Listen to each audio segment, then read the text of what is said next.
Ribuan pegawai terlibat saling dorong di lingkup pemerintahan Kota Tidore Kepulauan Provinsi Maluku Utara.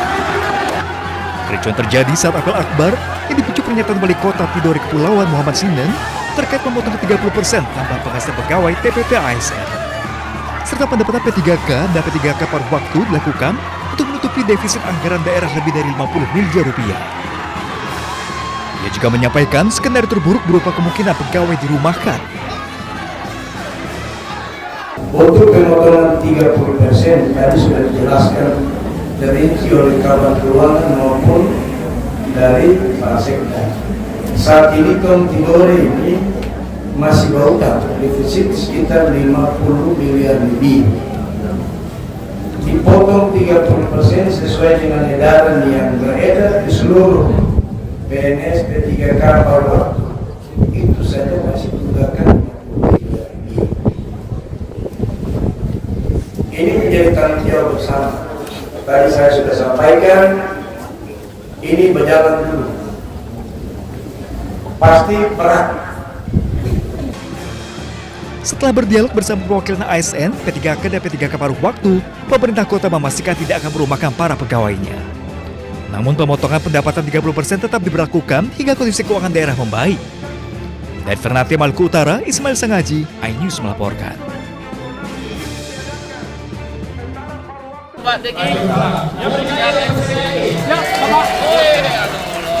Oleh penasihat khusus Presiden RI bidang ketenagakerjaan dan kesejahteraan buruh, Said Iqbal menemui sejumlah buruh di kawasan Marunda Cilincing, Jakarta Utara. Said Iqbal mengatakan akan turun langsung menindaklanjuti informasi mengenai isu pemutusan hubungan kerja atau PHK di Tokopedia dan TikTok untuk memperoleh fakta sebelum pemerintah mengambil langkah lebih lanjut. Menurut Said Iqbal, sektor ekonomi digital memiliki karakteristik yang berbeda dengan industri manufaktur sehingga setiap persoalan ketenagakerjaan harus dilihat secara komprehensif. Tapi kalau masalahnya adalah karena situasi pasar di mana mereka kan istilahnya money burn, membakar uang. Kalau itu kemudian membuat mereka merugi, tentu kita akan diskusi hak-hak buruhnya. Tidak boleh dilanggar. Demikian. Sebelumnya rumor tentang pemutusan hubungan kerja atau PHK terhadap 90% karyawan Tokopedia dan TikTok ramai beredar di media sosial. Dalam waktu dekat, Said Iqbal menargetkan dapat bertemu dengan para pekerja Tokopedia dan TikTok bersama Kementerian Ketenagakerjaan untuk memperoleh gambaran langsung mengenai kondisi yang terjadi dengan tetap menjunjung tinggi hukum yang berlaku. Dari Jakarta, Rizky Falufi, iNews melaporkan.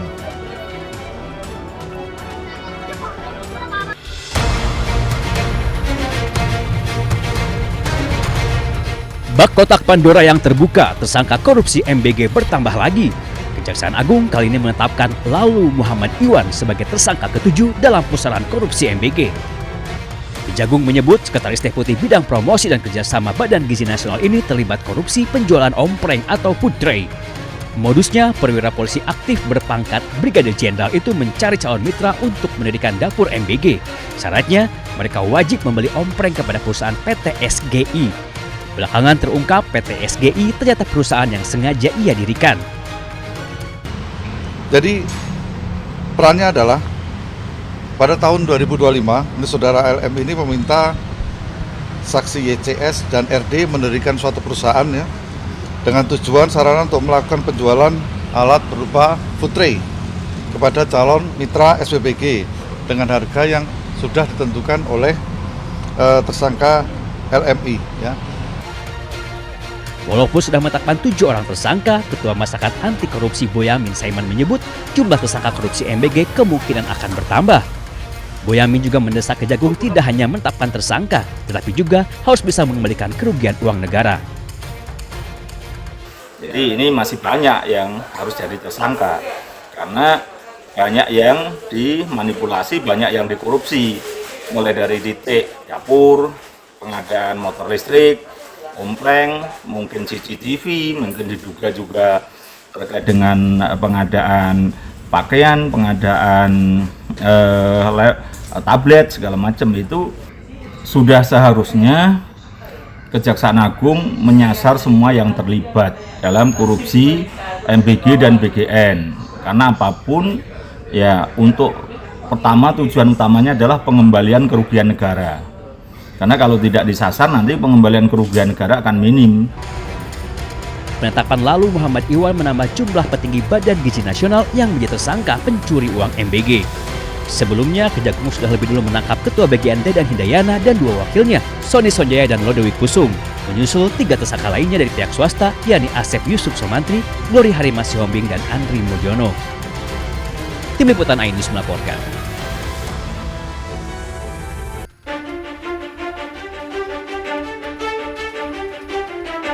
Setelah Kejagung menetapkan polisi aktif berpangkat Brigadir Jenderal Lalu Muhammad Iwan sebagai tersangka korupsi MBG, Korps Adiaksa menyebut ada dugaan keterlibatan oknum anggota TNI aktif dalam pusaran korupsi MBG. Kejagung menyebut oknum TNI berpangkat kolonel itu berinisial BU. Di dalam tubuh Badan Gizi Nasional, BU memiliki jabatan ganda, yakni sebagai Sekretaris Deputi Bidang Penyediaan dan Penyaluran dan Pejabat Pembuat Komitmen atau PPK. Sebagai petinggi di Badan Gizi Nasional, BU diduga ikut kong kali kong mengatur penggelembungan harga barang dan jasa, termasuk pengadaan sepeda motor listrik yang jumlahnya mencapai 21.801 unit. Walaupun sudah menemukan keterlibatan oknum TNI, namun Kejagung tidak bisa serta-merta memproses BU karena masih berstatus TNI aktif. Penanganan terhadap oknum tersebut, yaitu saudara BU, itu dilaksanakan secara koneksitas bersama dengan penyidik pada Jaksa Agung Muda Militer. Jadi perkara itu termasuk sepeda motor ya, pengadaan sepeda motor itu karena ada keterlibatan oknum TNI aktif. Mendengar anggota yang diduga terlibat korupsi MBG, Mabes TNI langsung buka suara. Kapuspen TNI Brigjen Muhammad Nas menyebut terkait masalah BU akan berkoordinasi dengan Kejagung. Jika terbukti korupsi, maka BU akan ditindaklanjuti sesuai ketentuan hukum. Dalam lingkaran korupsi MBG, Kejagung telah menetapkan 7 orang tersangka, 4 orang petinggi Badan Gizi Nasional, 3 lainnya dari pihak swasta. Tim Liputan iNews melaporkan.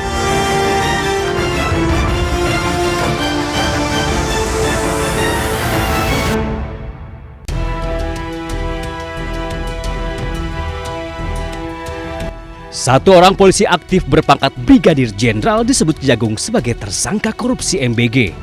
Ia adalah Brigjen Pol Lalu Muhammad Iwan Mahardan. Iwan terlibat dalam proses jual beli food tray atau ompreng yang ternyata menyalahi aturan. Istana angkat suara.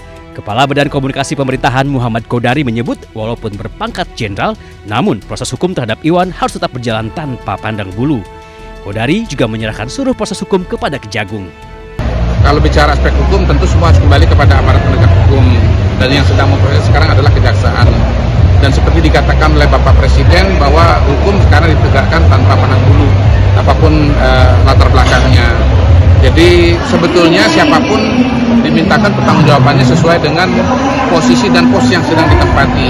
Ya, jadi bukan karena latar belakangnya polisi, bukan karena latar belakangnya non-polisi, tapi karena memang masalah-masalah yang terjadi di saat beliau sedang ditugaskan di tempat yang di mana kasus itu terjadi, yaitu BGN. Intinya kita lihat saja proses yang akan berkembang ke depan dan akan diproses sebagaimana mestinya. Lalu Muhammad Iwan Mahardan menjadi tersangka ke-7 dalam pusaran korupsi MBG. Kejagung menyebut Iwan berbuat curang dengan mencari calon mitra untuk mendirikan dapur MBG. Namun, pemilik dapur dipaksa membeli food tray atau ompreng kepada perusahaan yang sengaja ia dirikan. Selain Iwan, Kejagung sudah menetapkan 6 tersangka lainnya, 3 diantaranya petinggi Badan Gizi Nasional. Mereka diduga kong kali kong dalam praktek jual beli dapur MBG. Tim Liputan iNews melaporkan.